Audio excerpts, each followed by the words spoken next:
I've just been reading through some of these, and they're very, very disturbing indeed. I can't stress enough. This is a video about the Sherbius effect, about this blindness which occurs when it comes to information deficits. But it's also, we're looking at some of the causes of why that might occur. This jack-in-the-box effect is very important as well, because the Sherbius effect is showing that we accept this kind of one-sided listing ship of information deficits, and that it can have a very strong effect upon how influenced we become. I'm absolutely certain that Dan, the QC, has called expert witnesses in, probably upwards of, dozens of cases. And yet he's reticent about how he titles the video that I asked you to watch.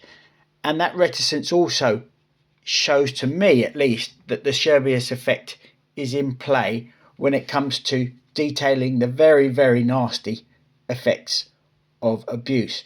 Now, one of the things that I noticed in the Baraka video I mentioned before was that they specifically said for kids who were consenting that there was no harm, but we know that's rubbish. That's historic rubbish. It's very, very important to understand that the R word comes in many forms, and much of it is coerced, and that you can coerce consent out of people who are weak.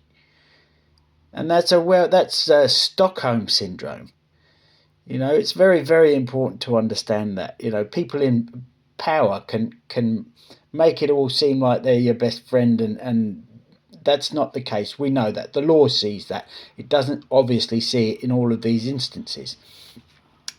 This jack-in-the-box effect is critical as well, because it's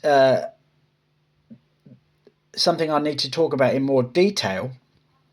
But the Newman Einfesterberg, the fortress that Newman built, which I haven't really given you much of a definition of. I've given you Elgar's decryption of it and getting there, and I've kind of taken you, I think, to the doorstep. But my book is about or what I might even do an opera about it. I think it's about very much more about the psychology of what Newman did.